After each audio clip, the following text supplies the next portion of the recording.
Okay, let's see here. I think we might be live. Welcome to another Sunday morning Eurorack Patch Lab. The first thing I'm going to do is see if I can find the stream on my channel so that I can chat if anyone joins the stream, and I can make sure that we're streaming.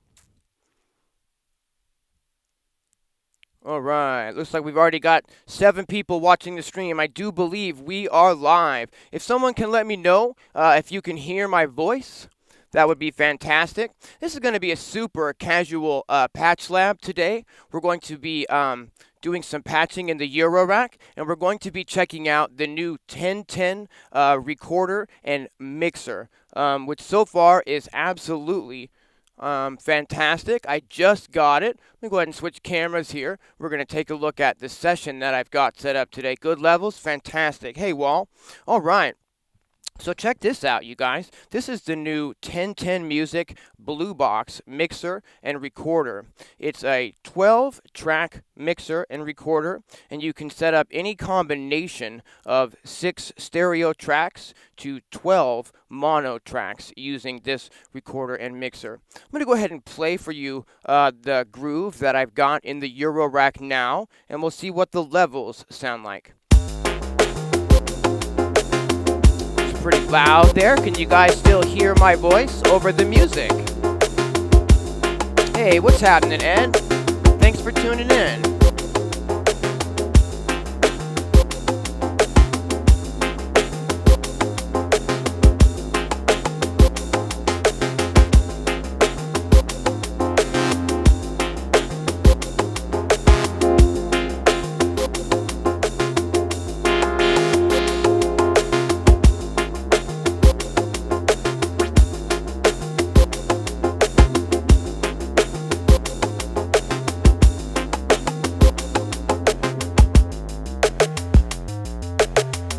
You guys hear that music okay? Hearing you clearly.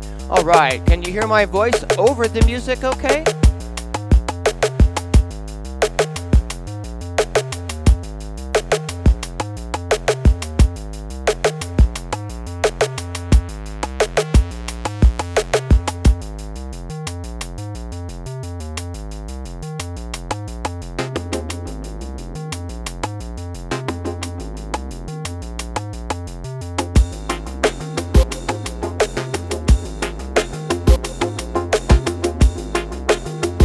A patch that I put together over the last couple of days. It's the first patch that I put together using the 1010 Music Bluebox mixer as my main mixer here.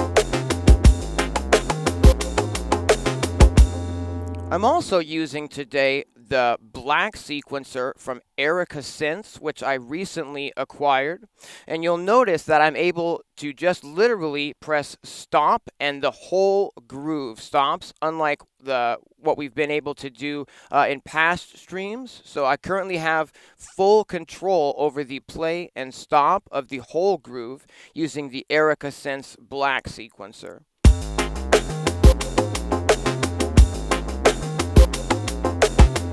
Hey, Sean. Hey, we got Galactrix X in the chat. We got Sky Tortoise Ferryman in the chat. All right.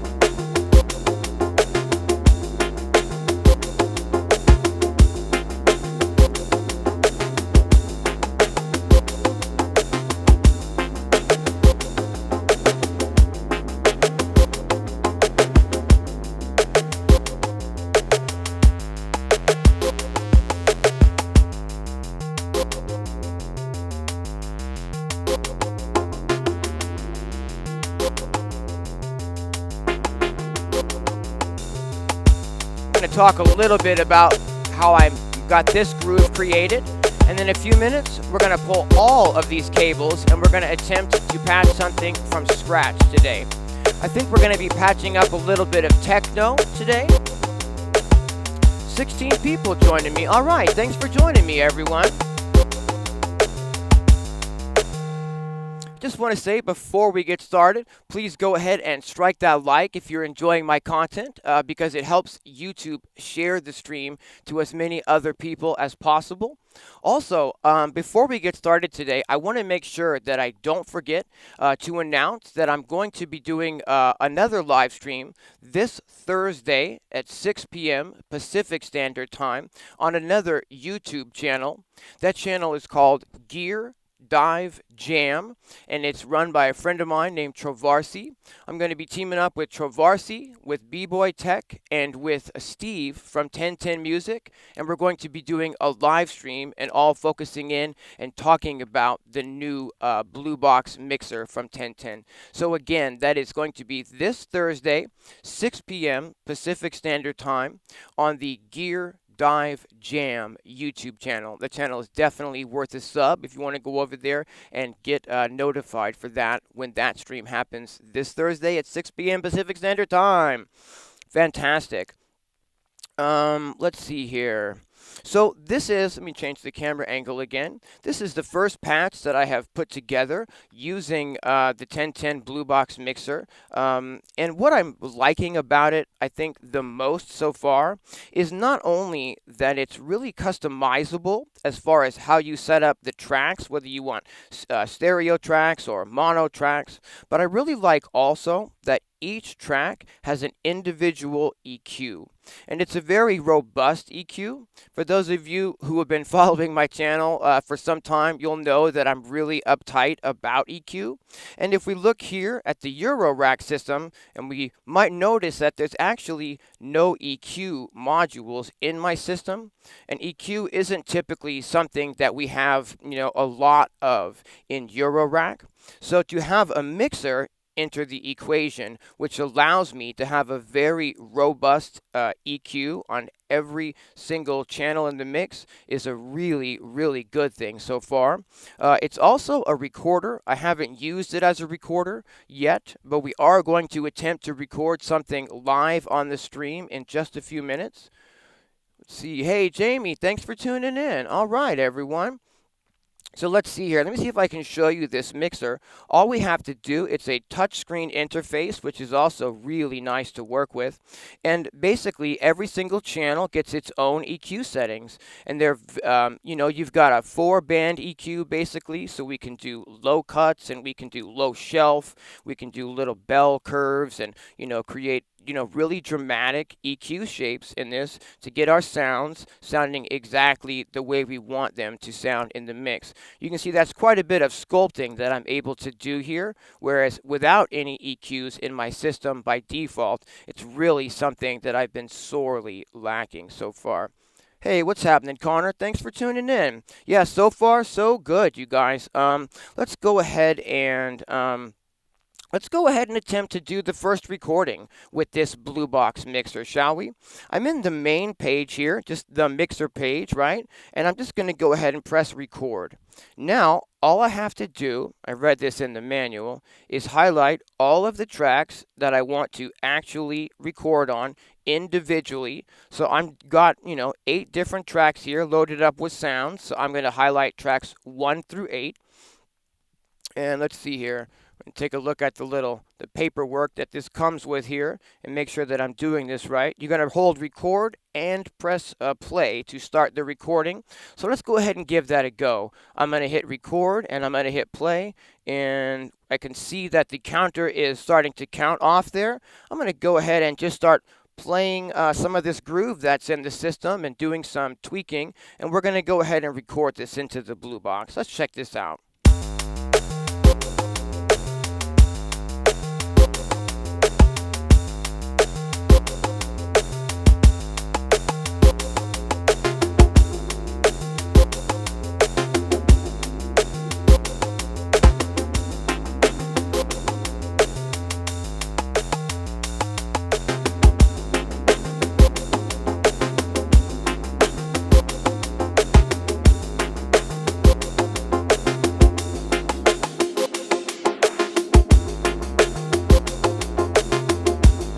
You guys hear that okay?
Trying to let the recording capture quite a bit of variation here.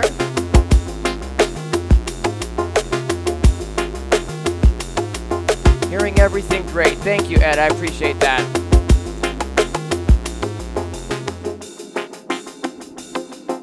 One of the benefits of the Erica Sense Black sequencer is that it has built-in mutes to every single track. So I can mute and unmute these tracks without having an additional module necessary to do that.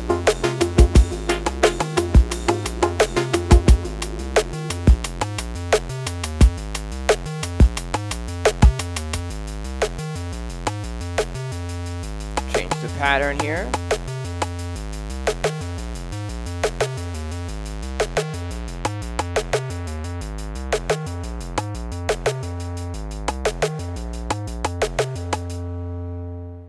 And again, using the sequencer as the main sequencer today allows me to start and stop the entire mix, which is something we've been sorely missing in most of these live jams.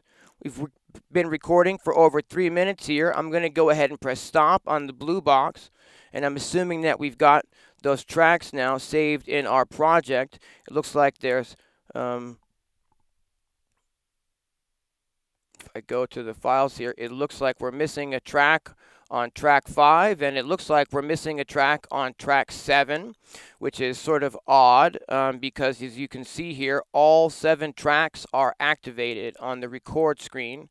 So I'm not going to tech this out. It's not going to be like a big tech and learning session per se. I just wanted to be able to use this for the first time. But it's certainly looking like it did not record on tracks 5 and on tracks 7. I don't know if the friends from Bluebox are watching this stream, but that is what happened the first time I tried to record here using the mixer. Everything looks like track 7 wasn't. Oh, I see. Those actually aren't highlighted. That's my mistake. I do have a little bit of color blindness, as is just shown through on the live stream. So apparently I did not have all tracks highlighted there. And I can see now that, yeah, I just missed those. They're very small on the screen.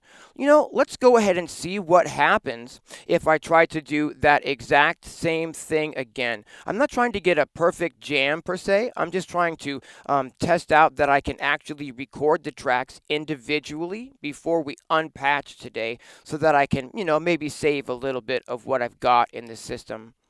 Let's go ahead and try that again. I'm not sure if I need to reset anything or if I can just re-record. So let's find out. Let's find out what the deal is. I'm going to go ahead and press record and play, and it looks like it is starting a new batch of recordings here. All of the tracks are highlighted this time. My mistake there.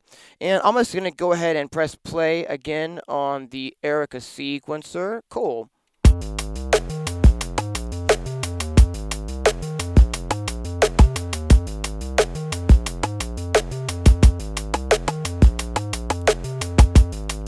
Okay, we'll let these drums play for a sec, and we'll start adding the other sounds in 1, 2, 1, 2, 3. Let's unmute stuff.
Okay, cool. All we're doing is just making sure that everything is working the way that it's expected to here. So we've got recorded for over 2 minutes there. We're going to go ahead and press stop.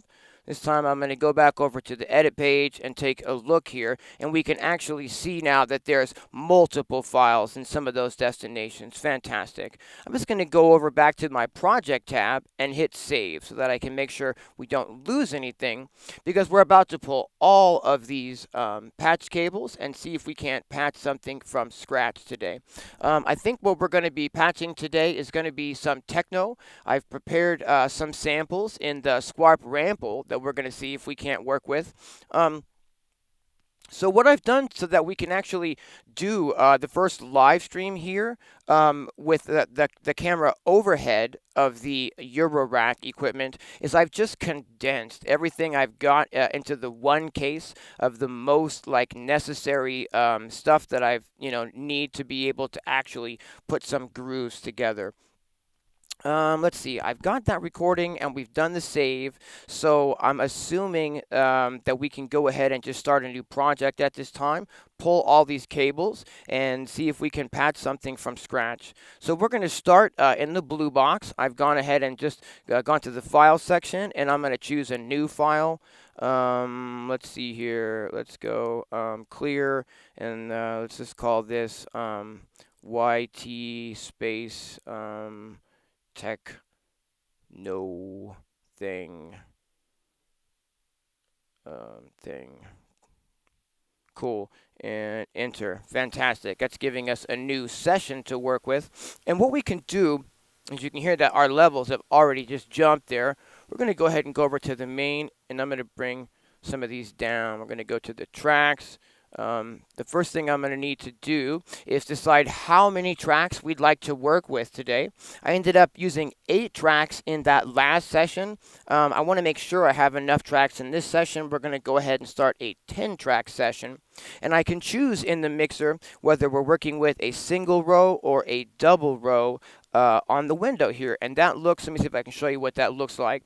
So here's a double row where we can see tracks 1, 2, 3, 4, 5, 6, they're on top of each other. But if I go back and I show it in a single row, now a row, we can just see them. I think this is a little bit more easy for my eyes. And here we can go to the volume. We can just start bringing the volume down by default on all of these, I think, to about -8. I think we'll start there today. That brings some of the noise floor level down. I don't know if you guys can hear that. And we're going to go ahead and start muting all of the tracks that we're not going to use right off the jump. I don't need to have 10 tracks just wide open with their volumes all the way up per se. So we'll just mute tracks 5 through 10 as we get started here. And let's see, to make sure that there's no ear popping for you guys while I pull these cables, I'm going to go ahead and turn your volume down for 1 second so that I can pull the cables without worry of that. Hopefully you can still hear my voice though, and hopefully there'll be no popping and no clicking as we start pulling these cables out. There's a lot less cables than we would normally have because I've got such a small condensed system. And so we're going to just pull all the cables today, and we're going to go ahead and start completely from scratch so that you guys can see all of the steps that I'm doing. And I'm going to go super slow and casual, and I'm going to explain everything that I'm doing in the patching. I'm going to explain everything I'm doing every step of the way, how I'm doing it, and also why I'm doing it. So a lot of these techniques will end up being relevant to things other than just modular synthesis, hopefully. Pause for 1 second while I grab a sip of coffee here. Okay, 22 people in the chat. Thanks for joining me, everyone. All right. I'm trying my best to sort of step it up, and here's our 2-camera stream here, so you can see a little bit better, and we can actually start doing some stuff where you can actually see the screen instead of just the far away camera angle. I still have the very large custom Eurorack case on its way. It's being built from EurorackModularCase.com. Brock from over there has been amazing to work with, and I just am so excited. I'm going to get a little too excited on the stream there, just thinking about it. I'm not exactly sure how we're going to be able to shoot that because I'm not sure we're going to be able to get a super tight camera angle on it, but we'll have to just sort of wait and see what happens as it gets here. Okay, so here we have it. Here we have a completely unpatched system, and I will change the camera angle so we can check that out. It's a little bit overexposed. Sorry about that. I'm having definitely some issues lighting these live streams. Now that I'm doing two cameras, it's quite a challenge to have one camera on me and have that lit properly, but also have a camera on the stuff on the desk and have that lit properly. So bear with me on the slightly overexposedness here, and we'll move forward today. Let's see. I think the first thing that we'll need to do is start a new project in the Erica Sense Black sequencer. So if I go to Factory Bank 2, I can probably just bring up Factory Bank 3 here, right? Still P201. Give me 1 second here. Factory 3. And those are already playing. The black sequencer is also very, very new in the studio, in case you couldn't figure that out just yet.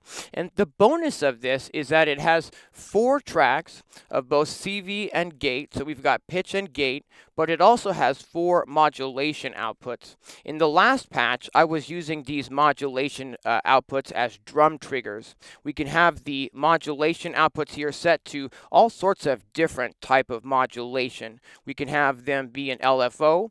We can have them be an envelope, like a decay envelope, or we can also have them be a drum trigger to trigger drum sounds as well as melodic sounds. Really what I want to do is no, that's not right either. Let's go ahead and just start by setting our tempo then, shall we? Which is going to be 132 beats per minute. I've got some samples that I picked out in the Squarp Rample. Let me see which kit number this is. I made a note so I wouldn't forget. It's kit number D28, so we'll choose that kit. And these are some techno samples that are at 132 beats per minute in the key of G minor. So that'll be an interesting one today. For those of you who've been following my channel, you know that I really like to write in the key of F minor. So we'll see how this pans out. What we're going to do is we're going to give ourselves, let's see if I can show you here. On the back of the mixer is 6 stereo inputs. Okay, so we can plug in 6 stereo channels directly to the back of the mixer without any sort of adapters. But if we want to get more than that, we can take like this adapter from Hosa. It's not a standard headphone adapter that just splits this signal into 2 duplicate signals. It rather takes a stereo signal and it splits it into a left and right, 2 different channels, and that's what we want here. We want to split these stereo inputs into mono inputs. So I've got a few of these that I can plug into the back of the mixer here, and that way we can start plugging in things individually and get mono tracks that we're working with. Let's go ahead and start patching the drums in. And actually what I want to do is I want to patch the drums into this hex mixer over here so that I can get a sub. Well, actually, that was for the last patch how I did that. This patch, we're gonna, boy, routing is always a big decision for me, actually. I think what we'll do is, I've got drums, bass. I think we're going to go ahead and route everything directly into the Bluebox mixer then. Let's see here. going to go ahead and take an output from the first sample slot, and we're going to run that into the left input of channel 1 here. Let's see if we can start hearing this. Okay, just need to turn the volume up on the mixer side of things now. Is that, which one of these? Let's see here. Okay, getting there.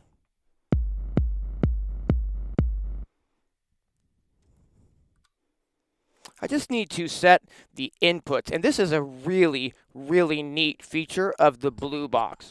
It lets you assign any of the inputs to any of the tracks that you want to work with. So for instance, on track 1, I want this to be a mono track, and I just want the kick drum to come in on the left channel. So on track 1, I'm just going to have the input of that channel be 1 left. On track 2, I'm going to have the input be 1 right. And then on track 3, I'll have that be 2 left. And on track 4, I'll have that be 2 right. So now I've assigned all 4 of these inputs to the first 4 tracks inside of the Bluebox. And now we get that kick drum coming through on both sides. Fantastic. Let's go ahead and sequence that. We're going to use the Erica Sense Black Sequencer. And we're going to use the modulation outputs today as drum triggers.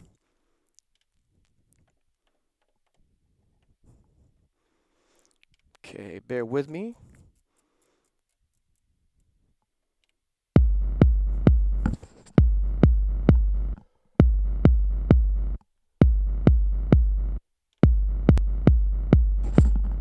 Okay, there's the kick drum coming through at 132 beats per minute.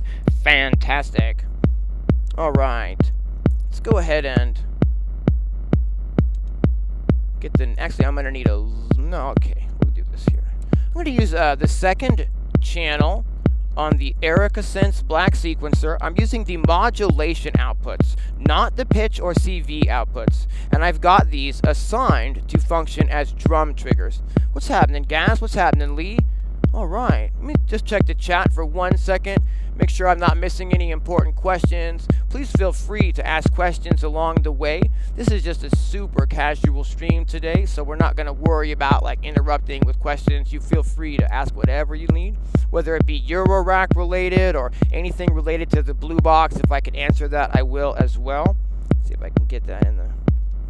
All right, let's see here. So now we'd like to go ahead and add the second track here. And this is like, I believe, a bass loop. So we're going to go, let's see here, track 2. And I want to affect the, let's see here.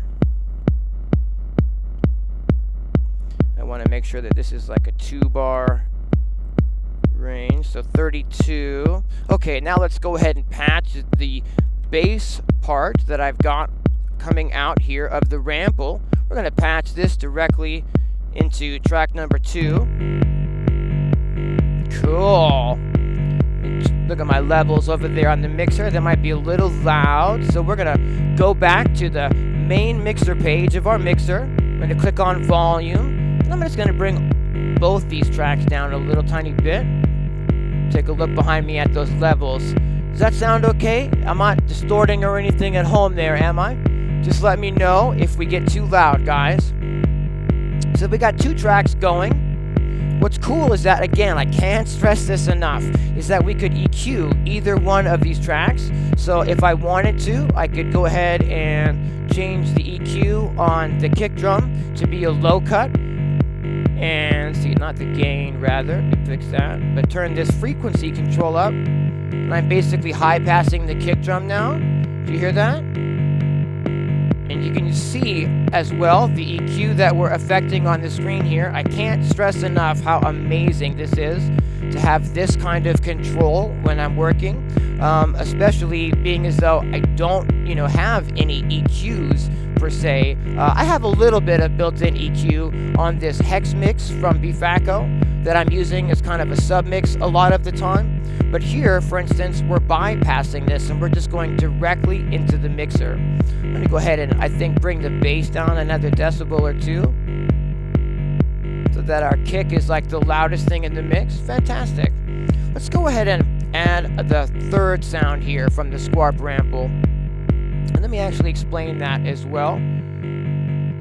Cool. The squarp ramble is a sample playback module, and it has 4 slots in it that allow me to load mono samples, 16-bit, 44 kilohertz mono samples. I can load 4 different samples into it, or I can load 2 stereo samples into it. So currently I've got 4 different samples loaded into it. We're not doing any sort of like scrolling through different samples. They're just 1 sample in each slot. I've got a kick drum in the first slot, this little bass loop part on the second slot, and I've got like a hi-hat and maybe a clap or something on the 4th slot. I don't remember exactly, but we're going to get those in now. So let's go ahead and do that. Okay, and again, loving the fact that with the Erica Sense Black Sequencer, we can have full control over the start and stop of the whole groove. Really awesome. Okay, so I'm going to take the third modulation output. It's set to function as drum triggers, just like the other 2, and we're going to use that to trigger the next sample. So if I go over to track 3, let's go ahead and bring this down to a 1-bar loop and check out, turn off all the steps that are currently active. And let's see here. We want to just route this directly in to the Bluebox mixer. So we're going to take an output from the output 3 of the ramble. We're going to pop that right into input 3 here. And now, if I put some steps in, oh, I see, this is like a percussion sound. So what I maybe want to put on track 3 is those hats. I believe I have those on track 4. Yeah. All right. So now we've got on the mixer here, we've got a kick drum on channel 1, we've got a little bass bar on channel 2, and we've got this hi-hat coming in on channel 3. Let's go ahead and bring those hi-hats down in the mix just a little bit, shall we? And go ahead and go over to the EQ page. Touch track 3 so that the Bluebox knows that's what I want to work with. And let's change this to a low-cut filter and bring any low frequencies that may be hiding in that hi-hat sample completely out of the mix there. I'm just going to high-pass this hi-hat up to about 388 hertz. Get us a pretty clean mix right there. Can you guys hear that okay at home? Am I loud enough? Hey, we got Head Nods Flying Oscillator Circus. Thanks for tuning in. All right. Okay, looks like my mixer level's probably okay so far. Just let me know if we get too loud as I start progressing in this mix, you guys. Hey, what's happening, James? Thanks for tuning in. All right. Let's go ahead and add that weird little percussion sound that we were hearing just a moment ago. I'm going to use the 4th modulation output of the Black Sequencer, which again is just set to triggers, to drum triggers. Let's see here, our range on this one is set to a 4-bar loop, and I think I'd like to make it maybe a 2-bar loop to start off with. Let's see here. Take out the existing steps that were already there from my last pattern, because when I loaded a new pattern in the sequencer, I didn't really do it right, so I'm sort of working over that last pattern for the sake of, you know, the speed of the live stream. Let's see here. Tap, trying to figure out where I want to hear this new percussion sound come in. Let's go ahead and route that to the mixer at this time so we can hear it. Just going to grab one of my cables out of the shot here, and we're going to run this into track number 4. Cool. And let's see here. I think what we'll do, since we're already on the EQ page, is put a little EQ on that new sound. Let's do a low cut, and maybe about anything under 300 hertz we'll remove from that percussion sound. Can you guys hear my voice okay over the music? Alright. I'm going to see about adding some effects to our new sound now.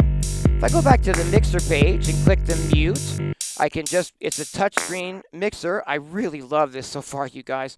Also, I want to say that this video is not sponsored by anyone. I paid for the Bluebox with my own money, so the reviews and opinions that you're going to get from me on the Bluebox are my 100% honest opinions and reviews on this box. I paid for it. I can say whatever I want to say about it.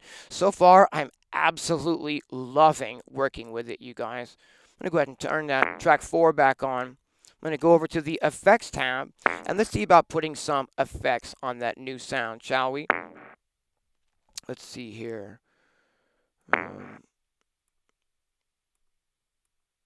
If we click these buttons at the bottom, like the mixer button, the track button, the EQ button, the effects button, we get different pages that we can work with.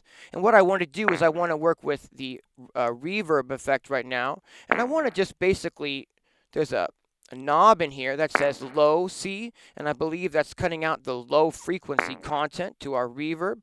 We can go over here and bring the size of that reverb up. I wanted a really big reverb, right? We can go back over to our individual track page now. And any track that I highlight will allow me to start sending it where I want to. I can do some panning, or I can adjust where it's going on the effects here.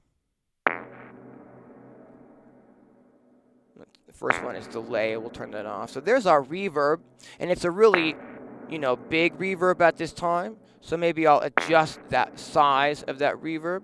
Maybe we'll make it a little bit less large, and we'll move a little bit more, whoops, and maybe we'll remove a little bit more low frequency content from it. Yeah, that's a little better. Nice.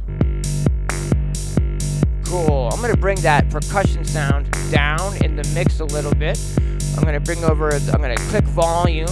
And now, when you click on what you want to affect, the things that you're going to be affecting with the knobs are highlighted on the screen. So I can currently see tracks 1, 2, 3, and 4 are lit up on the screen, but if I wanted to affect the other tracks to the right, I can just touch those, and then the next batch of 4 is highlighted, and that responds to the knobs. I hope that makes sense. So if I want to, turn the volumes up or down on the first 1, 2, 3, and 4 tracks, I just touch those, and it highlights them, and then 1, 2, 3, and 4 are the levels here. And I'm going to bring that percussion sound down in the mix.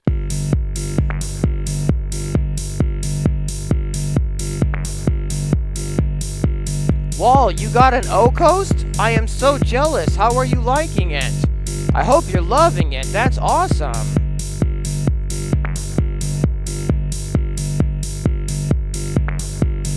I think maybe try to move that sound of the percussion. Yeah, that's better. Maybe put one on the second measure. Let's see. Let me hear that in context. 3 and 1. Yeah, I like that. I'm going to bring the volume on that sound down a little bit more in the mix. And let's see, what should we do? This is all 4 of the samples that I've loaded into this kit in the ramble are now being triggered, kind of creating this bass groove for us to start adding some other elements to. What should we add to this? Let's see here.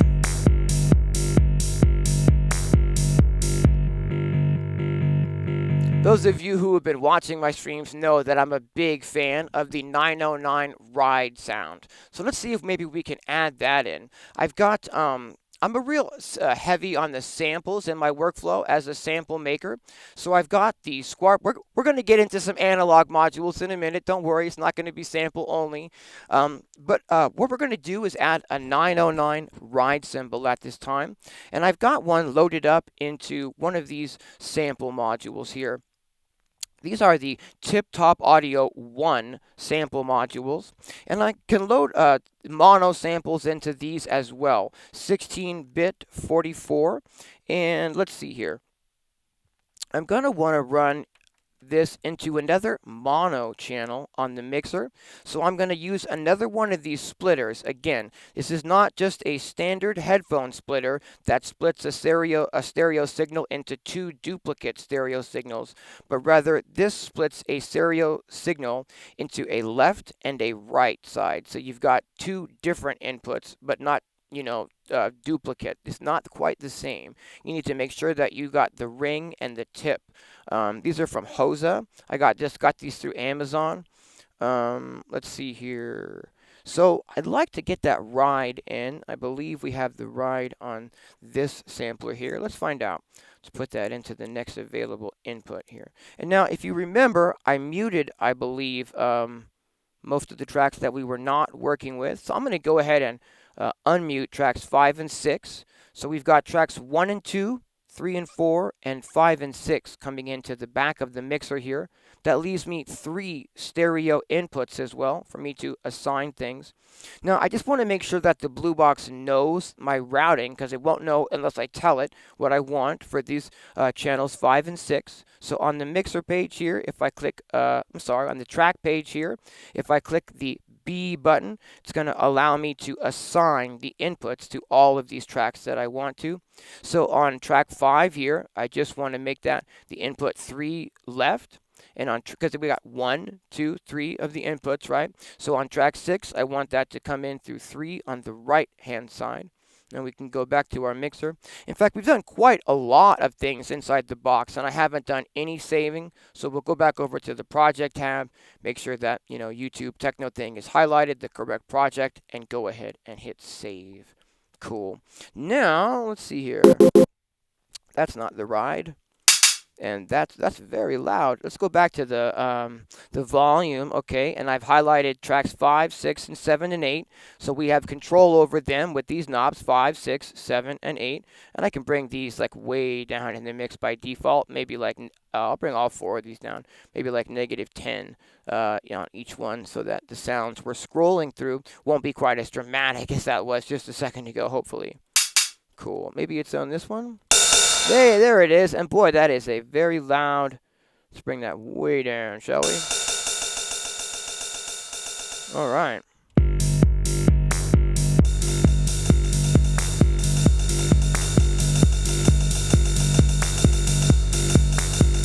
All right. Let's go ahead and sequence out a little ride part here.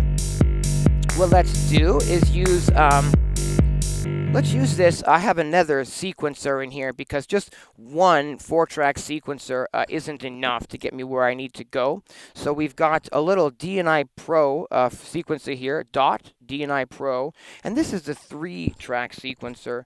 Let's go ahead and take an output from track 1, and let's use that to trigger our ride cymbal sample. We just need this sequencer now to know what the tempo is and to know what the downbeat is so that it can line up and be in sync with everything else in our groove here. So we'll need to send a signal. We'll need to send it a clock signal and also a reset signal. And we can do that from the black sequencer, thank goodness. We can take this reset out signal, and I'm going to want to probably patch this reset signal to more than one destination today. So I'm going to patch that into a multiple so that I can take 3 different versions of that and send them throughout the case as needed. We'll go ahead and take the first version of that reset signal, and I'm going to pop that right into the D&I Pro right where it needs the reset signal.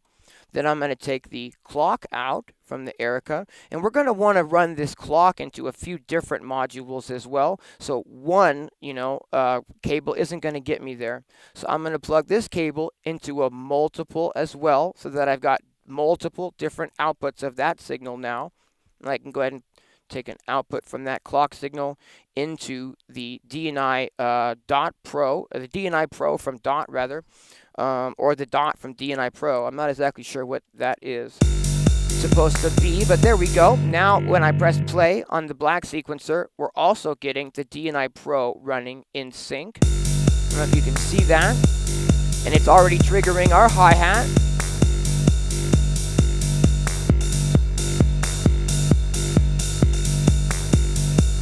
See if I can get a different part here.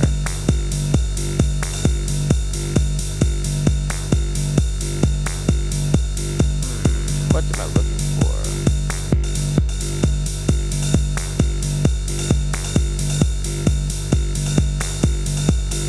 Ooh, I kind of like that. Let's bring the level on this ride down, shall we? Just use that as kind of a backing groove in the mix.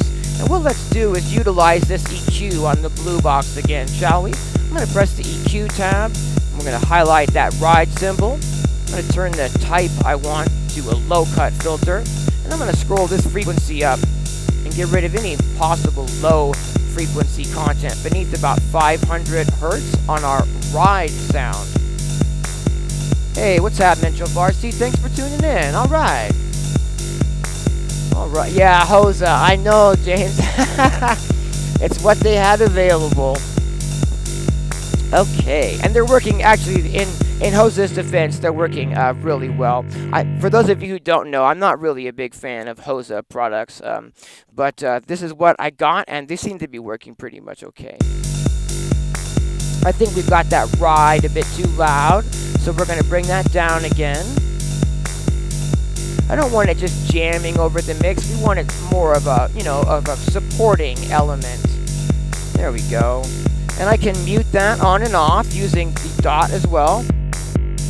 So I'll kind of hear that in context, volume-wise.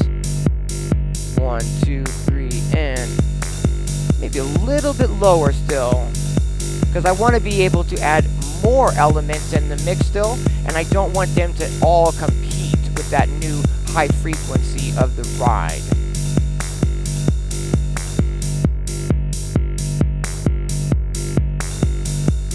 Maybe just 1 more decibel on that. Cool. I'm not going to mess with that too much more. And let's see what we can go ahead and get going. Now, what we're doing here is I'm using so far just the modulation part of the 4 tracks of the black sequencer as drum triggers, so that we're triggering the samples in the Squarp Rample using these. And what we want to do now is start utilizing some of the actual CV and gate outputs so that we can get some sort of a melodic content of our own happening here. I think we're going to use the Mazatron Wavemorph VC DCO oscillator and see if we can get our own melodic content happening and working over the existing groove. What we want to do is we'll need to tell the black sequencer what key we're working with, and it is the key of G minor today. So I'm going to hit Shift and Quantize, and now it's going to allow me to choose all sorts of different scales, whole tone, and pentatonics, and minors and majors. I'm going to choose a minor pentatonic scale, and I'm going to set the root note, let's see here, to G. So here we have, I don't know if you can see that, but here we have a G minor pentatonic scale. This is on track 4. For some reason, the sequencer allows you to set your quantizations separately for each individual channel. I'm not exactly sure how that could be really useful, but I'm sure somebody, if you need it, we're going to go ahead and set all 4 of these tracks to the exact same quantization settings so that each track knows that we're working in the key of G minor at this time. What we'll do now is go ahead and select track 1, and over here on the first tab I can adjust all of the pitches of these 16 steps. I can turn the steps on and off, and we can do all sorts of customization to the pattern here. We can even get the black sequencer to try to generate something for us randomly that will be in the key what we're working with. We might experiment with that a little bit as well. But what we're going to do first is we're going to take a CV out here, and we're going to run that into the CV in of the Mazatron Wavemorph VC DCO oscillator. I really love this oscillator. I did a video, a deep dive on it just recently, if you want to hear a little bit more of what this can do. But one of the things I like about it a lot is that it's got a quantization setting, which by default just snaps it into key. If I send this a C, it's going to play a C. If I send it a G, it's going to send out a G. Uh-oh, the video got blurry. I hope it clears up. See if on the on the back here. Does it warning? The stream's current bit rate is lower than the recommended bit rate. Well, my internet's getting a little slow. I hope it clears up. Please let me know, guys. Still sharp for me. Okay, fantastic. Let's see here. So we're running this CV out into the Mazatron, and what I want to do is I want to run this directly into another channel on the Bluebox. So we're going to use another splitter. This is I only have 4 of these right now. I need to get a couple more. We're going to go ahead and, let's see, we're going to run the waveform output of, actually, let's go ahead and set this voice up a little bit more appropriately so I don't have to keep doing that the whole time. What we'll do is we're going to want to run this into an envelope so that we have control over the, the sound, the envelope of the sound, the decay, the sustain, the attack, and the release. And so we're going to run that into the Javelin envelope from WMD Devices. This is a really amazing envelope, and it also has a built-in VCA so that I don't need to use a separate VCA. What we're going to do here is get a shorter cable. We're going to route the output of our envelope. We're going to route that into the input of a filter. We're going to use the carbon filter from WMD Devices. It's a really fantastic sounding filter. And I'm going to take the low pass out of this filter. And I'm going to kind of default this back to its normal settings. There we go. And I'm going to take an output from the filter, and we're going to run that into this new input that I've set up. But you might remember that every time I want to route stuff to a track or a channel, that I need to tell the Bluebox how to handle these inputs. And let's set that up at this time. I'm going to press the track button and then the B button. And what I want to do here is on track 5. I want track 5 and wait a minute. 1, 2, 3, 4, 5, 6. This is 7, 8 that we're working with now. Okay, so what we want to do is go ahead and unmute those. So now I've got 8 tracks unmuted. I'm going to bring the volume down on these tracks, I think, as well. Did I leave an extra output available there? I sure did. Cool. So we don't even need to use those new ones yet. I can use this one here, which I believe is 6. And we'll go to the B button. Nope, on track here, we'll go to the B button. And now, track 6, I can assign to, yep. And then, so 7, we'll have 4 left, and 8, 4 right. Cool deal. So now I've just assigned these 2 inputs when we're ready. Those are assigned and ready to go. We'll go to Project and hit Save. Awesome. Okay. We need a gate here, which we can do with something like this here. Okay. We're going to go ahead and need to route a gate signal to our envelope so that, and we can do that directly from the black sequencer and run that into the gate. So we've got a CV output, which is a pitch output going into the CV input of our oscillator. And then we've got the gate output, and that's controlling the gate of our envelope. And what we can do here, we can already hear now that I've got some sort of a sound coming out of the Mazatron here. Maybe we'll change the octave up a little on that by default. And let's see here. I believe this is coming in on track 6. Yeah. Let's bring this up in the mix a little.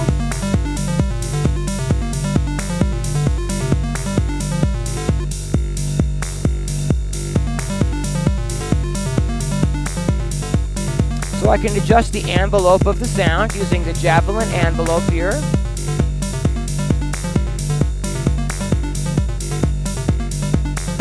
That's kind of cool. And we can filter that sound using the filter. It does not have mid-side EQ, Gaz, and I wish it did. That would be pretty amazing if we could turn some of these frequencies, like some of the really low frequencies, into mono. That would be an amazing thing. Let's go ahead and give a little bit more resonance to this filter and see what happens. Let's go ahead and get a little bit of fold back on this filter here. Yeah.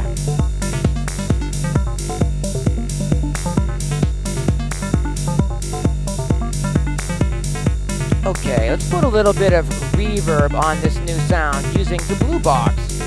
if I click the track here, and we're making sure that the track I want to affect is highlighted, we can go ahead and turn up effects in number 2 here. Get a little bit of that reverb texture going.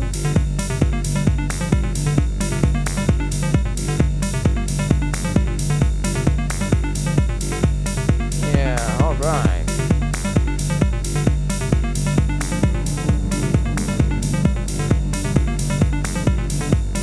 I want to give it some texture, but I don't want it to have so much that it's just a big booming wash in the mix. So trying to kind of find a sweet spot here. Sometimes that's difficult on headphones. But I think that sounds pretty good, huh? Maybe a little bit more resonance. Can we get away with that? Maybe some saturation on this sound? Even better. Maybe a lot of saturation on this sound. Even better. Maybe we turn that down a little bit now. Go to mixer, go to volume. EQ, track 6, cool. Let's go ahead and remove some of these lows, just a little bit, beneath about 100 hertz. Yeah.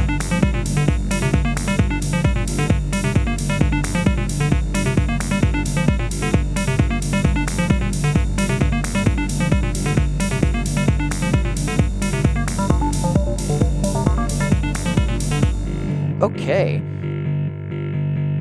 One of the neat things, again, is that using the black sequencer, I can completely start and stop the mix, so we can get to a completely silent section like this here. I think what we'll do is see if we can get some sort of modulation happening on the filter cutoff, so that without me having to sit here and work this cutoff knob, that we'll have a little bit of automation and modulation rather happening. And I've got a few ways that we can achieve something like that here in this reduced system. I think we're going to try to work with the Melodic Digitalis from Noise Engineering for this sort of a modulation. And what this is it's a CV sequencer that allows us to sequence anything from melodics to to CV like this here. And I'm going to first, I think we'll need to tell it what our tempo is. So I'm going to duplicate our clock signal there, take a duplicate there from our clock signal, and we're going to take a duplicate from our reset signal. We'll patch that in as well. And now, yeah, fantastic. When I press play, this sequencer starts going in time with the rest of our groove, and it knows when the downbeat is. What I want to do is I want to take a modulation output from the Melodic Digitalis, and I want to see if we can get that to control the cutoff on the filter here and create some sort of an interesting rhythmic pattern. So I'm going to plug that into the volt per octave input on our filter, and let's see what we can come up with.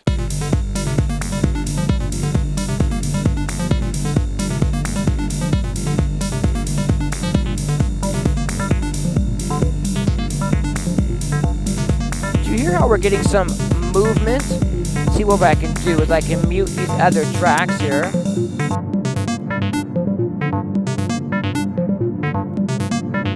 Definitely more low end on that reverb than I would like.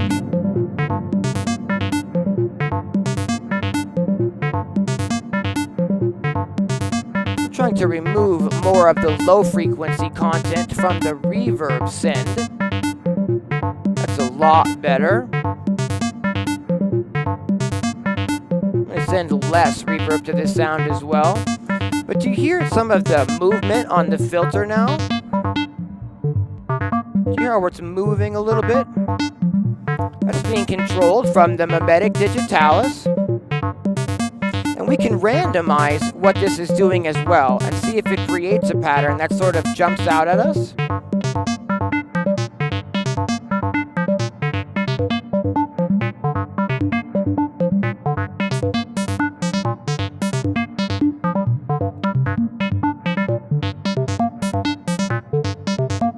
I like the little bit of movement that we're getting there. If I go back to mixer and start unmuting the rest of our tracks,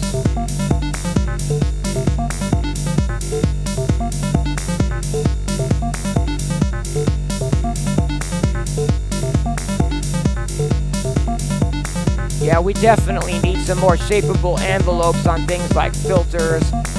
This is such a broken down system that it's really helping me learn these modules a little bit better. And every time I do a little bit of rearrangement, it also helps me, learn more and more about what modules I'm going to need specifically. So here we have, this module here being used as an oscillator. I mean, it is an oscillator, but then I'm running that into an envelope and also to a filter. So I kind of have like a dedicated voice there. Down underneath it, we have a chord oscillator from Qubit, and then next to that, the same thing, an envelope and a filter, so that I can kind of get more of a complete voice there. If I want to use like a separate envelope to the filter, then I'll need like a separate, envelope, and then a separate way to trigger that envelope as well.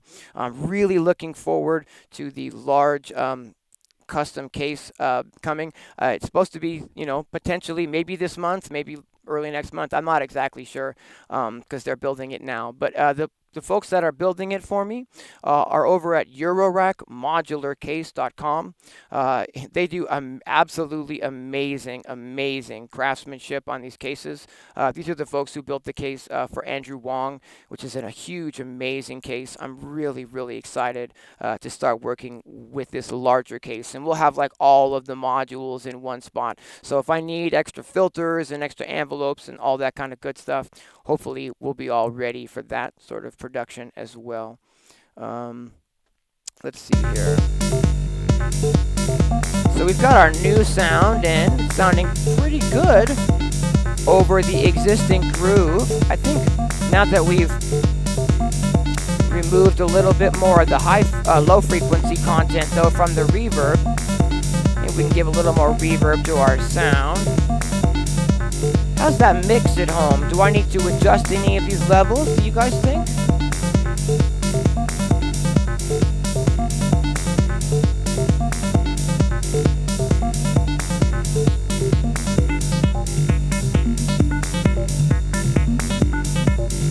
Ooh, I really like that. We bring that filter down just a little bit more. Seems to kind of sink in with our bass line.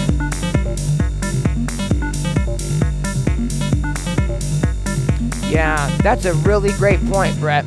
The transitioning, so where you're transitioning to another sequence or melody or rhythm, those are definitely some of the hardest things to accomplish, especially in Eurorack. And something like the black sequencer is really awesome because it's allowing me to have up to 16 different patterns super easily accessible here, and then I can jump back and forth between them so that the more things we can get the black sequencer controlling, the better. So for instance, we're using it as a way to trigger all 4 of the main samples, and now we're using it as a way to trigger our first extra piece of melodic content. Let's go ahead and see if we can't use this to add yet another piece of melodic content using the Qubit chord module here. Let's see here. What we'll do is I think we're going to run the root note out of this and try to tune this manually to the groove that we're working with. I'm going to run this into the left input here. And let's see.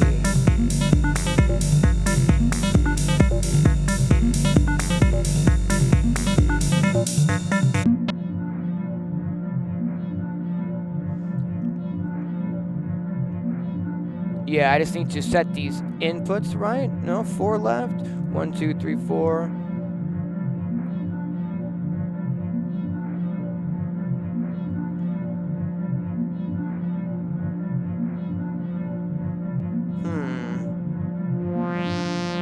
There we go. Why am I hearing that extra thing?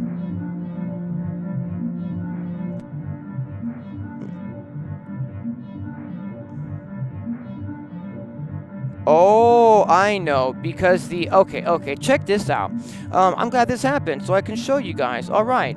On the main track page, if we press the B button, it allows us to either turn the compressor on and off for our mix, or it allows us to set the mix settings, the sends rather, to pre-fader or post-fader.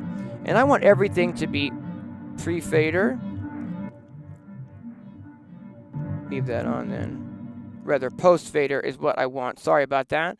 And that There we go. Now we can go ahead and mute those. Fantastic. So we can hear. All right. Now if I put this back in. Awesome.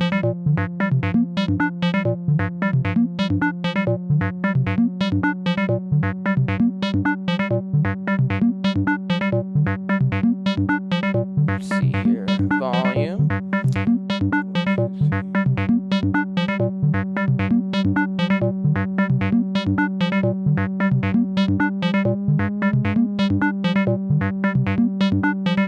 I'm just sort of tuning this manually, by ear rather, today.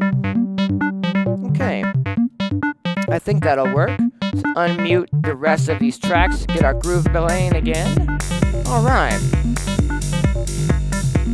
So what we need is, we don't want just like a static pad sound. I'd like to have these chords that we're going to try to create play some sort of a rhythm. So let's see if we can create something like that. What we'll need to do is we'll just need to take the output, the mix output from the chords module, which combines all of the individual notes. This is like it's playing down 4 different notes when we're holding down a chord here. And so we can take an individual output of the root, the 3rd, the 5th, the 7th, or we can just combine all of the outputs into one mixed output. And that's what I'm doing here. I'm going to run that into the input of the Javelin envelope from WMD Devices. So again, this envelope has a built-in VCA so that we don't need a separate VCA. It's a really easy to use and awesome envelope. And let's see here. Let's take the output. Need a shorter cable. Let's take the output from this module, and we're going to run that into a filter. Saturation, FM, and input. Fantastic. And then we're just going to take an output from this filter. And I'm going to turn that off, rather. Bring this resonance down. And we're going to run this into the next available track on the mixer here. Fantastic. Okay, and now let's see here. We're going to need a way to trigger this envelope. We're sending just a sustained sound into the envelope, and we'll need a way to create like a rhythmic pattern with this envelope. And let's go ahead and get that set up. So we're going to take, we're going to use, I think, a second channel on the dot sequencer for this. So let me go ahead and just get all this playing again.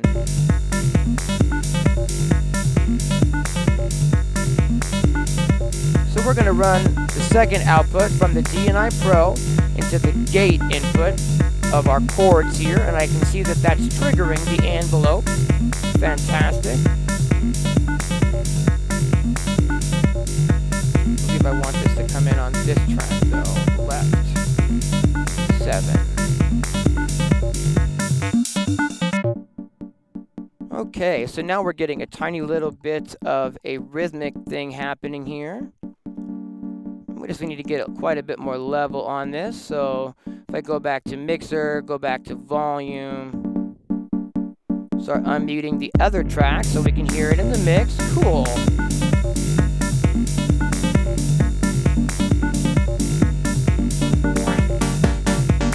All right, we getting there. For those of you who have been tuning into my live streams, you know I'm really about that kind of dub techno sound where I really like to get a groove going and then maybe get some funky, dubby, housey like chords happening over the top of that. That's kind of one of my sort of favorite go-tos to do in Eurorack right now because I really like that vibe, and that's what we're sort of putting together again today.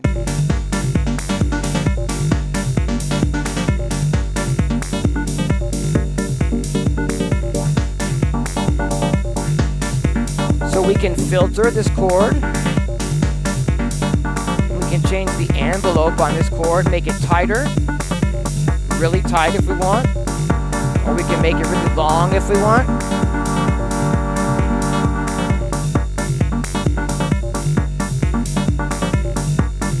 Bring that up in the mix a little more. Sometimes it's hard to know on headphones. How am I doing on this mix at home, guys? Levels just right and left, yeah.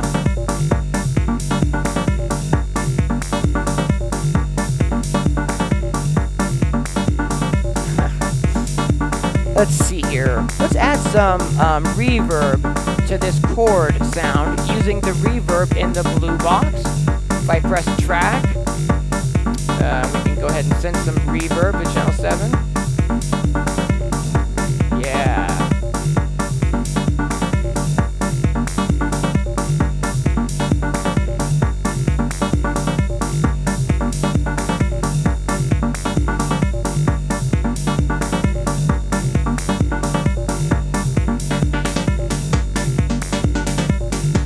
All right.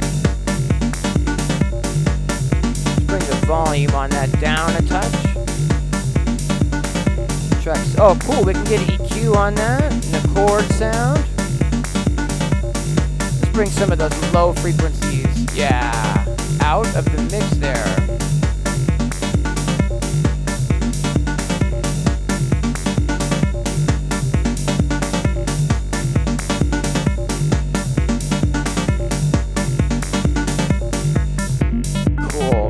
Okay, another neat thing about setting things up this way is that we can, create different patterns inside of the Erica sequencer.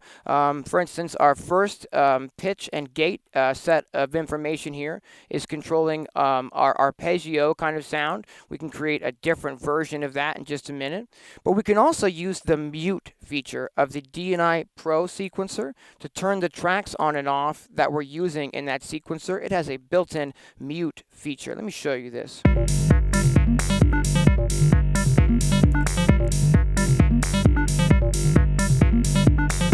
So on the very first channel is our ride cymbal, and if I go into the mute, mode, I can now turn our ride cymbal on and off.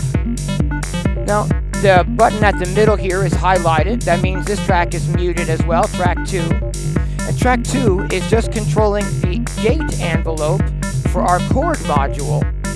So essentially, if I'm not sending any gate, it just doesn't play at all, right? It's almost like a full mute.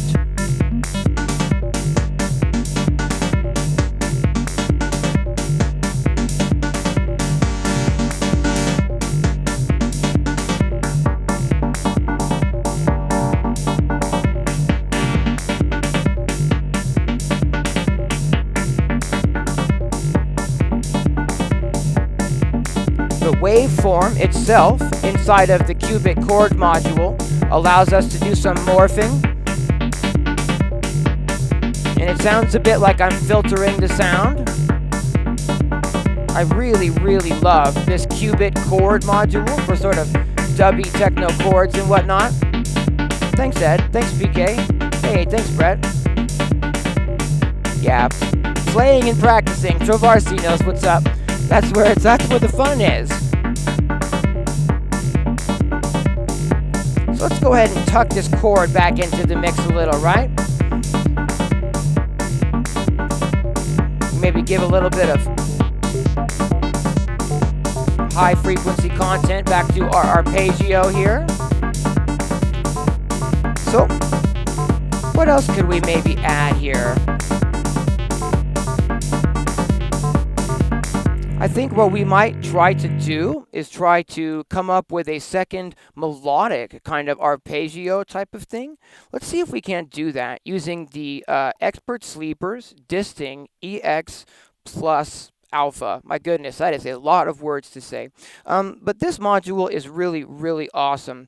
And it's got actually it's a multi-function module that has, like, I don't know, 80 different algorithms. It can be a filter, it can be a reverb, it can be an oscillator, it can be a sample playback device. But today we're going to use it, we're going to attempt to use it at least, as a polyphonic wavetable synthesizer. And let me go ahead and see if I can't set that. We're going to go ahead and click, where is that here?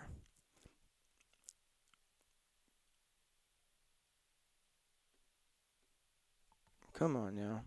Presets? No, I don't want the preset. Actually, we can go ahead and load up my last preset. Maybe might be a good place to start from. But it's this poly wavetable here. Yes, and we'll load that up. Fantastic. So we've got 3 available sets of pitch and gate information still available here in the black sequencer. And we're going to use that to try to get some sort of a pattern here happening on the disting EX. I believe this is pitch input here. I hope I'm right. I'm not like super versed with all of these modules yet. This is all still relatively new to me in the world of Eurorack. I've been producing and making sample packs and making sound banks and whatnot since 1994, so just over 26 years, but I've only gotten into Eurorack this year. So we're still a little bit, slow per se as I work through this. So we're going to go ahead and, cool, we got this is and then we're going to need outputs. And I believe this is a stereo module. And so what I can do, let's see about this, is I don't have I don't have two inputs available here, right? So I've got a different kind of cable that I picked up here. And this is just like quite a bit longer stereo on one end and two mono on the other, so that I can use this to route, hopefully here, the left and right channels out of the disting EX alpha and then directly into a new stereo channel on the mixer here. And we'll route that into input number 5. And what I want to do is just make sure that the Bluebox knows that we've got some sound coming in there. So I'll go to track and I'll hit the B button so I can assign the inputs. And what I want is on tracks 8 and 9, I want them to come from, let's see here. Actually, it's one track. I can make that one track a stereo track, I believe, this way. Or maybe it's going to record both to mono. I'm not sure, but I want both coming. No, 5 left and 5 right. Yeah, 8 and 9. That's what we want.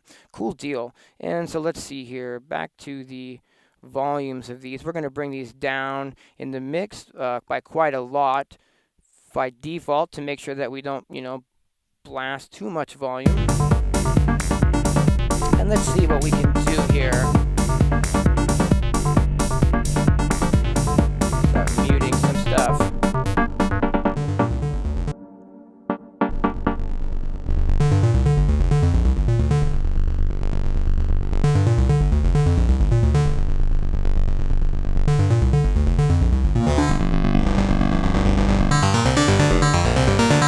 Turn this volume on these down.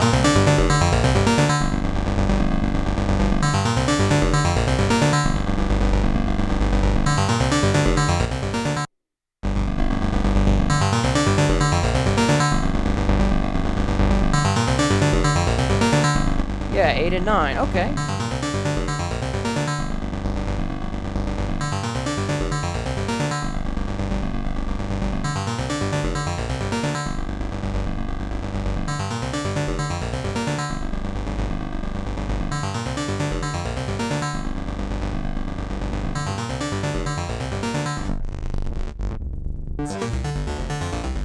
So this is a wavetable synthesizer. And it allows you to load all sorts of different wavetables into it. I have no idea what we're loading here. See if we can't just get something that works. And then we can use the knob on the left here to kind of scroll through that wavetable.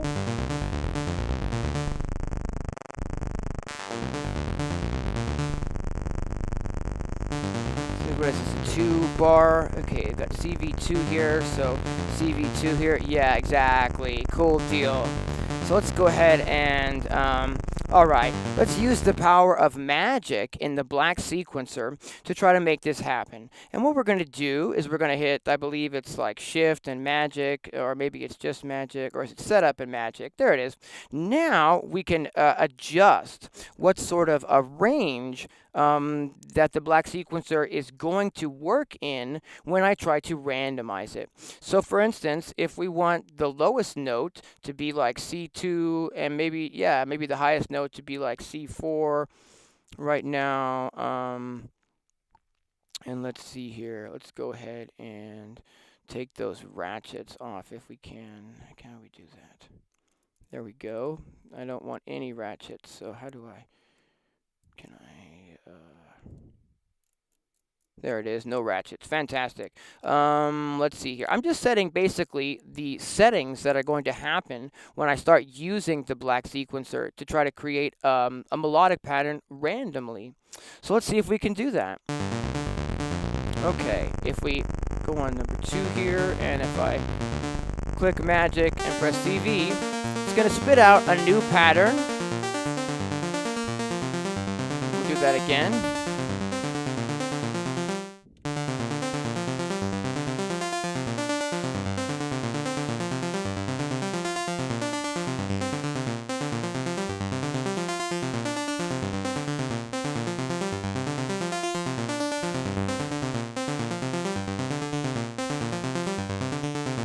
How we're getting kind of a, a pattern that makes sense now.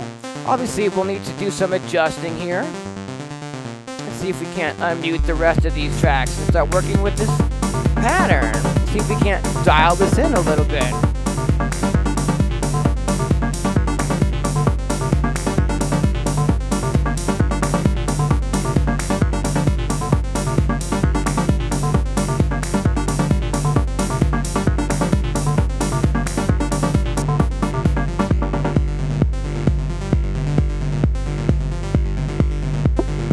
Maybe we can, let's see here, maybe we want this like an octave higher.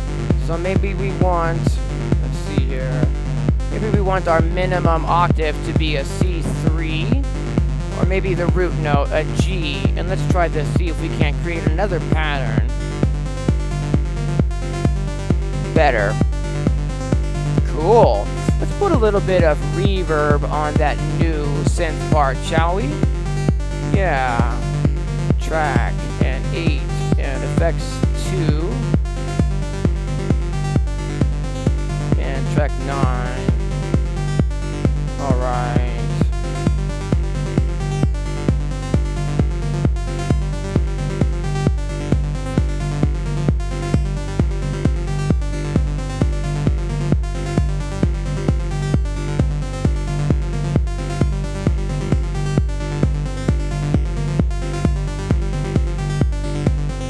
Not bad.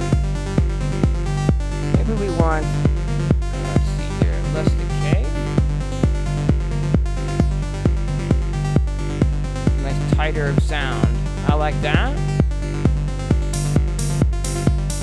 See if we can't kind of get these levels in the mix, yeah?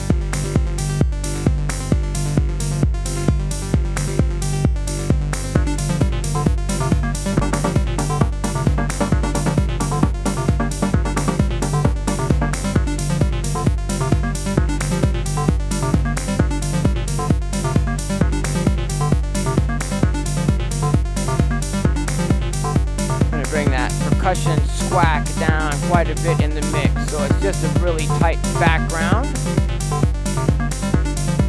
Alright, this is pretty decent, right? Got a fun little groove here.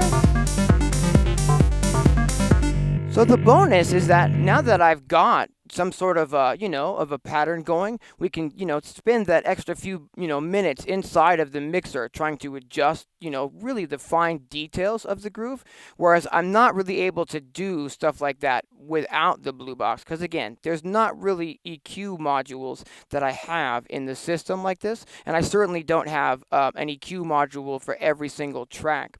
So it's definitely a bonus here as we try to, rein this mix in a little.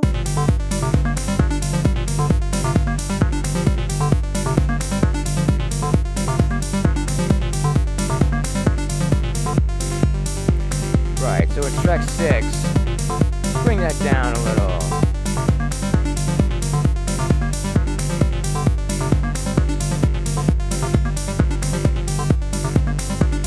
Trying to give our two melodic elements a little bit of room in the mix here. And maybe what we could do to sort of facilitate that.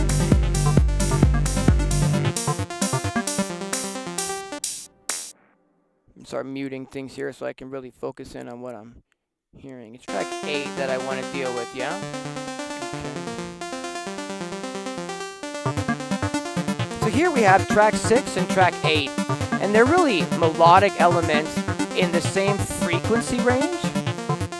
But if I go over to the track page and go over to the panning,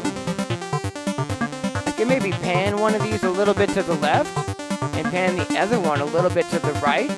I don't know if we're hearing that over the stream, but that's going to give a little bit of extra stereo width to the mix and help those sounds not compete with each other so much in the mix. And instantly, I gave more room in the mix for those chords to come back in as well.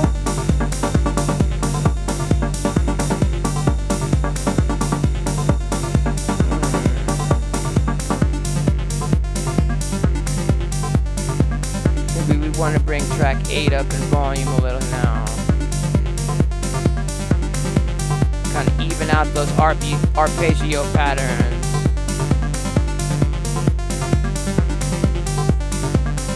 Yeah. And 1, 2, check those chords. All right.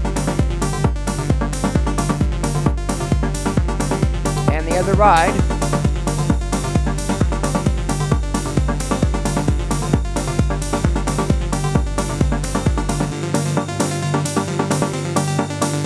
So there's currently a compressor on inside of the box. So for instance, when I mute the kick right there, it brought the volume of the other tracks up to sort of compensate, like it's doing the job of a compressor. I would need to get in there and either, would typically prefer to have no compressor on my output master, but since we've kind of got it set up that way from the beginning, I'm not going to remove that now and try to remix the session. But that's sort of a thing to keep in mind, is that when you've got a compressor on your master and you remove something like the kick drum track, it's going to grab all the rest of those tracks and try to suck their volume up to sort of compensate for the missing amount of volume that you just took away. Let me see if I can show you what I mean there exactly. I'm going to play the groove again, and then I'm going to mute that kick drum, and you'll kind of hear the compressor in the Bluebox trying to grab these levels of audio and move them around. Check this out. So I'm going to mute the kick. You hear how everything kind of got louder? And then everything almost kind of tucks it back a little bit when I put that kick in. That's definitely not a benefit to having a compressor on the output. If you want to be able to mute things in real time, it's best to leave that master track without a compressor on it, or at least have maybe the auto gain settings, whatnot. There's currently a chorus. And I'm sorry, there's currently a delay and a reverb, no chorus. You can sync the delay to a tempo if we were to use like a MIDI out or a MIDI in. Otherwise, you're just syncing it manually. We're not really worrying about the delay today for that exact reason, because I don't have anything synced up. So I'm just using a little bit of reverb instead. Let's see here.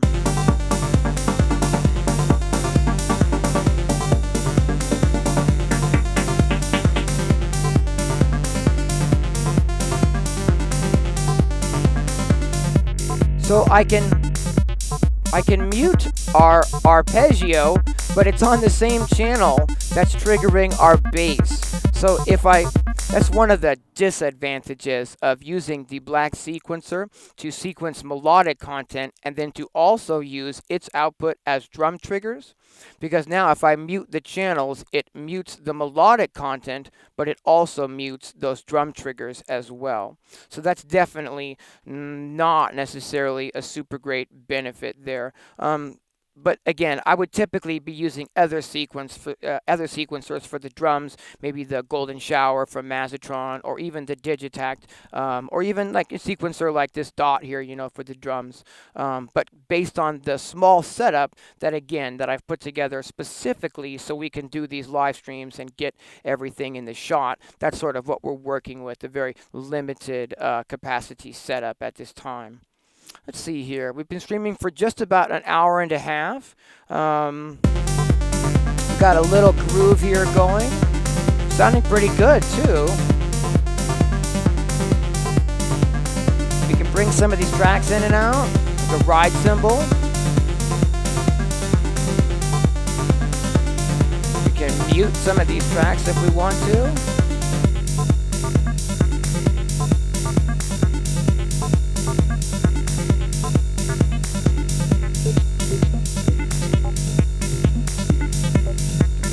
compressor set right. All right.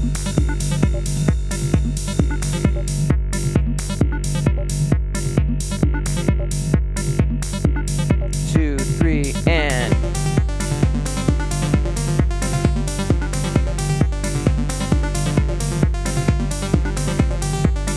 can you guys hear how crisp this mix is sounding through the Bluebox? I'm not able to get things quite as crisp normally. I really like working with this so far. Come on.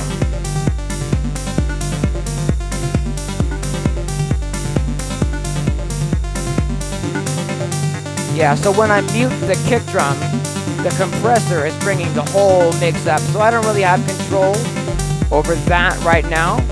And what I would have needed to do to make that not do that dramatic effect as I'm pausing tracks and whatnot, all we would have had to do is over on the main page here, when we were setting up some of these settings in the beginning, it has the compressor turned on. So I would have either turned that off or maybe brought the threshold to a different level or whatnot, so that it was affecting it not quite as dramatically to create that pump when I'm muting tracks, because it's trying to keep the volume consistent per se. I hope that makes sense.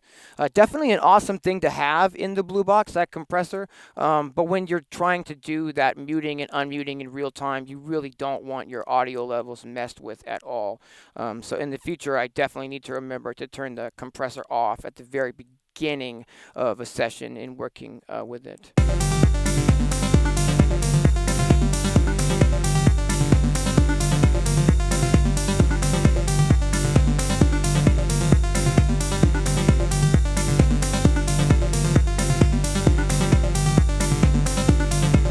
Let's see about this wavetable synthesizer here.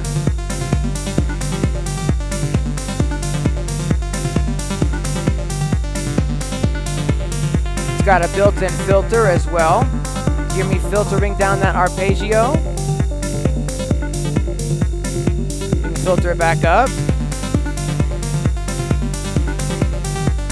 Maybe put some more resonance on this. Maybe quite a bit more resonance on this. Yeah, now when we filter it down, we get that sort of resonance sound.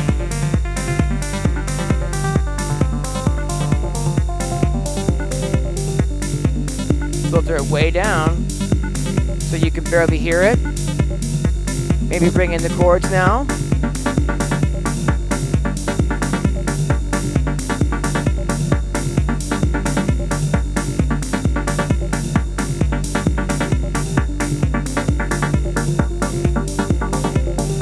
Sort of filter the chords down while I'm filtering the arpeggio up.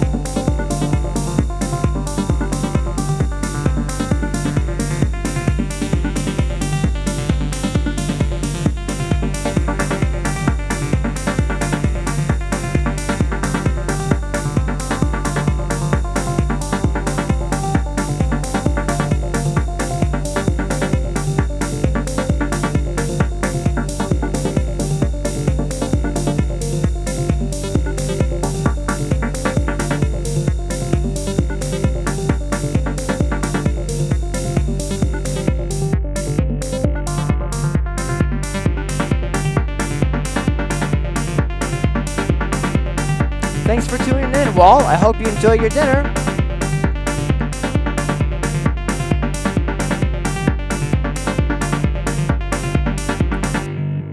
Okay, let's go ahead and try to do a test recording now that we've got all of these tracks somewhat mixed and whatnot.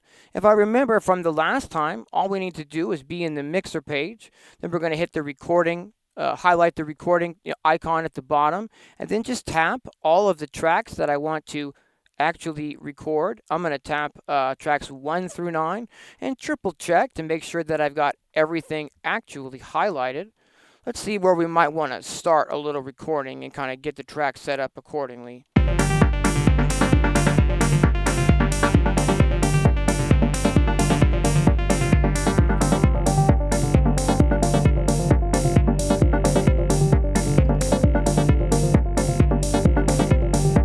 Cool, I like that.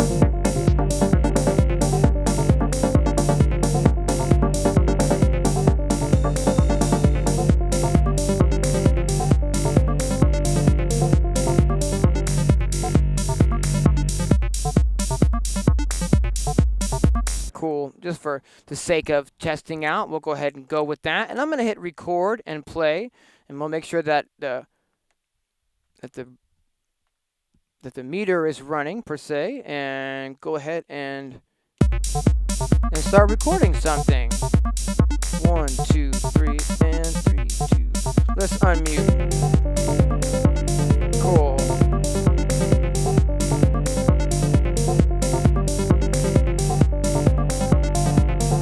Bring this ride in. 2, 3, 2. Bring the ride in.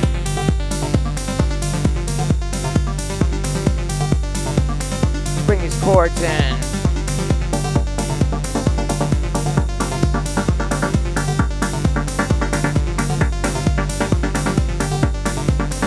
And filter down that other arpeggio.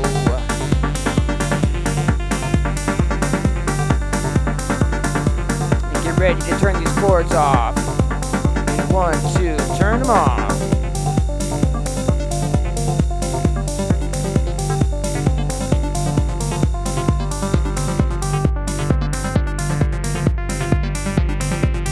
Bring those chords back in. And 3, 4.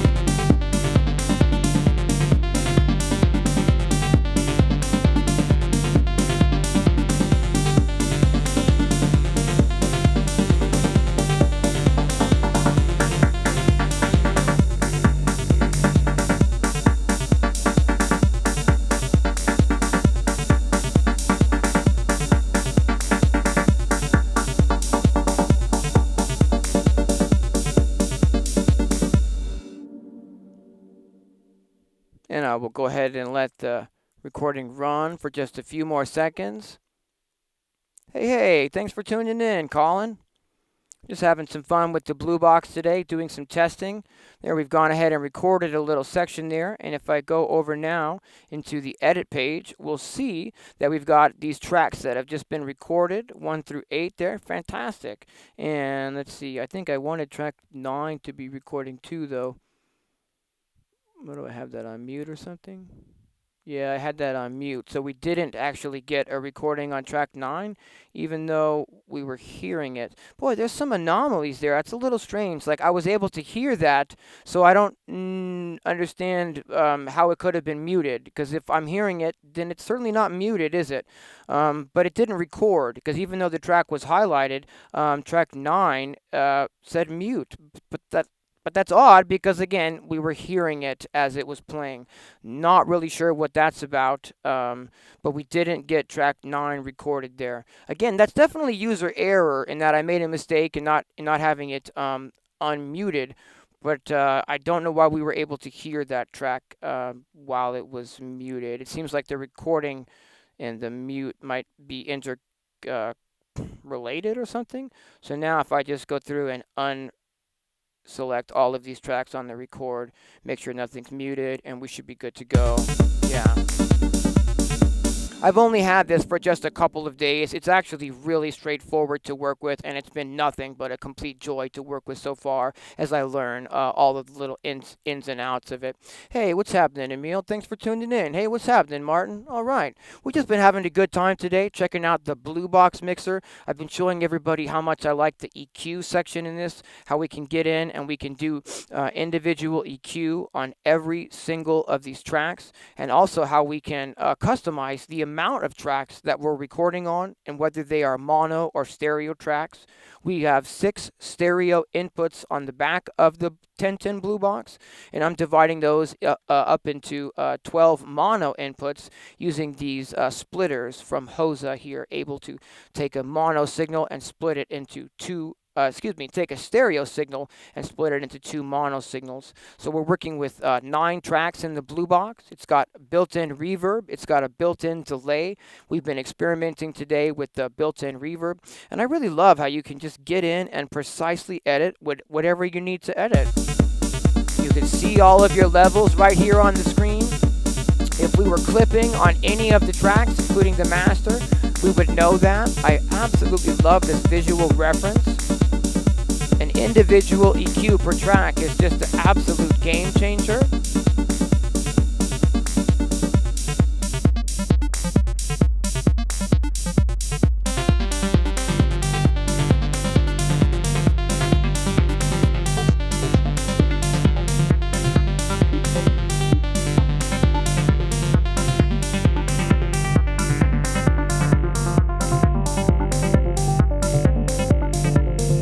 I think we're going to go ahead and wrap it up here. I'm going to go ahead and leave a few minutes at the end of the stream here. If anyone has any questions at all, whether they be Eurorack related questions or music production questions of any kind. I know I'm pretty new to Eurorack. This is my first year playing with these tools, but I've been producing music and making sample packs for about 26 years. So please, if anyone has any questions at all, music related questions of any kind, now would be a great time to drop those in the chat, and I'll do my best to help out with that. I definitely want to take some time at the end of these weekly live streams to be available to answer questions. A lot of times people ask some pretty complicated questions and thorough questions under my videos, and this would be a great time to get some one-on-one answers to those questions if anyone has any. Could a mix be taken out for third-party mixing? Absolutely. We're recording on a little tiny SD card, and then we can just remove the SD card, pop that into a computer, and load the individual multi-tracks into something like Ableton or whatever, and use the tools that we have available in that environment to actually really mix and produce what we've recorded. That aspect of this is really what drew me to it. Obviously, I had to be honest, the very first thing that really caught my interest was, the small form factor, and that it works with line level signals, and it also works with Eurorack level signals. For those of you who don't know, Eurorack for some reason is about an 18 decibel louder in general volume level than a standard line level signal. So for something to work and be compatible with both line level and also Eurorack is a really big deal. But having an individual EQ on every single channel, we're talking a 4-band EQ where I can do a high shelf, a low shelf, or like like a bell curve in the middle or whatnot, and really get in there and focus in on the frequencies for every single channel. That's just magic alone for me. And the fact that we can record it is amazing, and the fact that we can record it individually is amazing.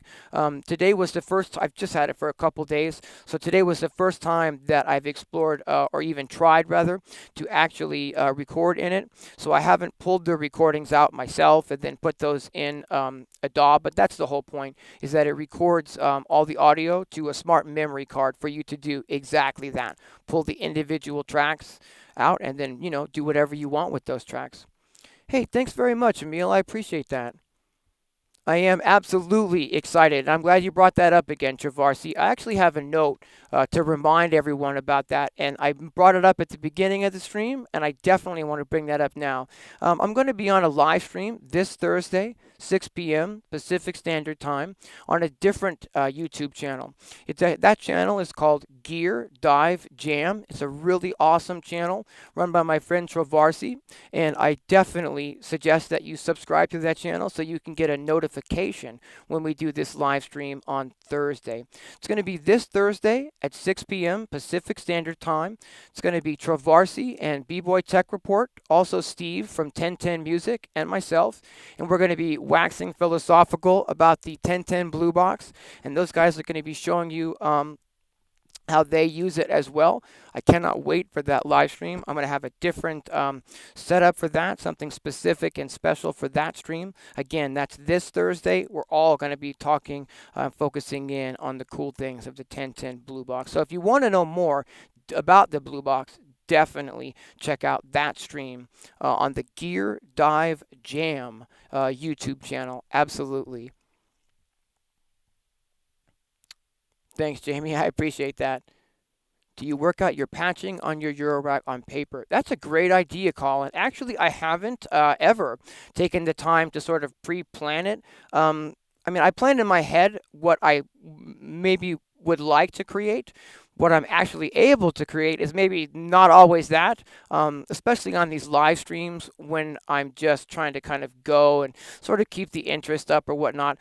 To be honest, when I'm alone and patching, I'm very slow and kind of methodical and really boring about it. Like, I really just take a lot of time and, but the only pre-planning that I'm really doing, because I'm using quite a bit of a sample-based workflow, is oftentimes I will prepare like a folder of samples to work with that I know might sound good together to base a groove on. In fact, that's what we did today in this groove.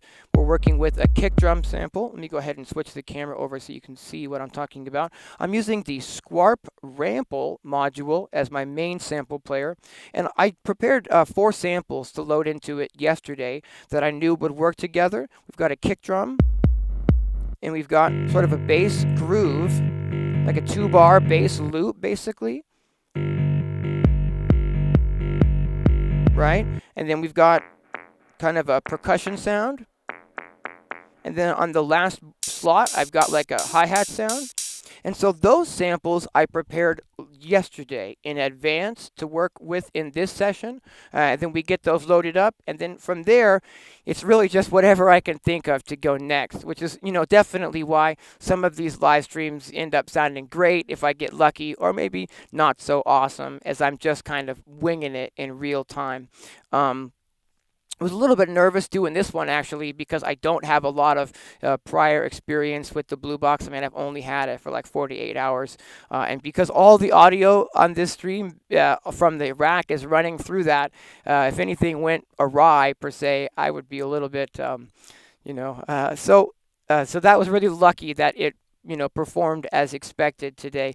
Also, I'm doing these 2 camera setups, which adds this whole other thing with the technology as well. I'm using an iPhone 8 Plus as the interacting camera. I'm running a moment wide angle lens on that to get more of the shot in. If I remove that lens, this is what we get from a regular iPhone 8 Plus being used as a webcam. It's about 6 inches away from where my hand is right now. So it's about, that close. But I have these special lenses. They're very large lenses. These are from Moment, and this is a wide angle lens. And when I put that on, it, allows me to actually be seen on the screen, even though I'm literally pretty much touching the lens right there. It's that far away only. So I'm using that, and then this here, which is kind of in the shot, but I can't really help that. This is a Logitech Brio webcam that I just picked up. I'm having a little bit of difficulty like getting a perfect shot that I'm happy with, but I don't necessarily think you're supposed to be able to get a super professional shot out of a webcam that this is. So this isn't really all that bad, I don't think, all said and done, being able to switch. Those particular samples, James, were actually from something that I got from a Native Instruments pack, actually. Did some EQ on those, but those samples that we started with today are not my samples. Yeah, Native Instruments from the complete stuff. Yeah. I'd love more on just the patching to cable demo, cable to cable demo. Yeah, we're definitely going to be doing more patching sessions, and especially when I have like a larger system in front of me that I'm able to patch. We're using this sort of condensed system here so I can get everything in the shot really clearly. So about half my modules currently are sitting over there behind me. I'm really looking forward to the custom case being finished and being in, so we can kind of have everything in one dedicated spot. I'll sort of have to figure out how we're going to use the cameras there, but that's going to be a really a neat setup, I think. It looks good enough through the cam. Yeah, thank you. I appreciate that. I hope so. I think it's definitely a step up from just having the one camera where we weren't able to really see any of the modules at all. So at least it's better than that, right? Fantastic. Okay, you guys, I think we are going to go ahead and call it for today. I'm going to hang out for just a couple more minutes in case there's any last minute questions and let you guys say goodbye to each other in the chat and whatnot. Yeah, I can't wait, Brett. It's really going to be special. It's being put together by the folks over at Eurorack which sounds a little bit unassuming, but they actually make some of the most bespoke and amazing quality crafted cases that I've seen. They built the case for Andrew Wong, which is like a giant, huge system. on like a giant table. In fact, one of the last systems they built was a giant case and table combo. These are like really serious craftsmen. I can't wait to get this in. It's going to have 5 rows. It's going to have 2 flat rows on the bottom, and then a diagonal row, and then 2 rows vertically. And then, well, really 3 rows, because there'll be a row for my 1U skinny modules there as well. So I'm just really, really excited to get that in. I don't know exactly when they're going to be done with it, and I don't want to rush them, because when a craftsman is working on something for you, you want them to take their time and do it right. Cool. Would you like explanation on patching from where to? I'm not exactly sure what you're asking, Martin. When I do the patching, I try to go as slow as possible and describe all of the inputs and all of the patching points that we're doing as I'm doing it. Um, I would definitely recommend, for those of you who want to get a little bit more into this, to check out the app on the iPad, MyRack, or the app on the desktop, VCV Rack, because those are just virtual modular playgrounds. Both have hundreds and hundreds of modules. The equivalent, in something for real world, we're talking, hundreds of thousands of dollars worth of modules in these apps. And there's a YouTuber who does some amazing tutorials that I learned a lot from getting started. His name is Omri Cohen, O-M-R-I, Omri Cohen. He does some really great tutorials on VCV Rack, which again is pretty much exactly the same as MyRack, and a lot of the modules are the same as well. The MyRack for iPad, VCV Rack for desktop, for those of you who might want to play around with the Eurorack but don't want to invest to get actually started in some real world stuff. Let's go ahead and just check out the groove that we created just one more time. You got MyRack on your MacBook Pro? Yeah, it's really great on the iPad. I really love the touch interface, although it does help if you have the Apple Pencil, I find, to get right in on those details.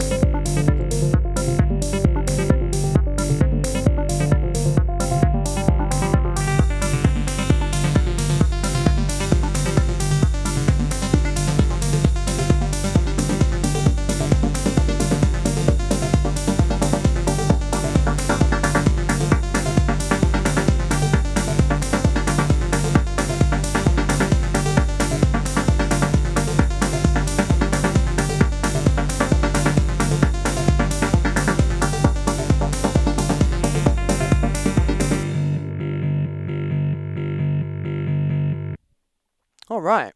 I really appreciate everyone tuning in today and hanging out for the stream. I'm going to go ahead and, okay, there we go. Change it up one more time. Just want to remind you guys one more time about the live stream this Thursday evening on the YouTube channel Gear Dive Jam. It's going to be me and Trovarsi and B-Boy Tech Report and Steve from 1010 Music, and we're all going to be showing little grooves with the Bluebox, excuse me, and talking about it. 6 p.m. Pacific Standard Time on Thursday on the Gear Dive Jam YouTube channel. All right. I really appreciate everyone tuning in with me. And until next time, thanks for watching. Now let me see if I can figure out how to end this. Okay.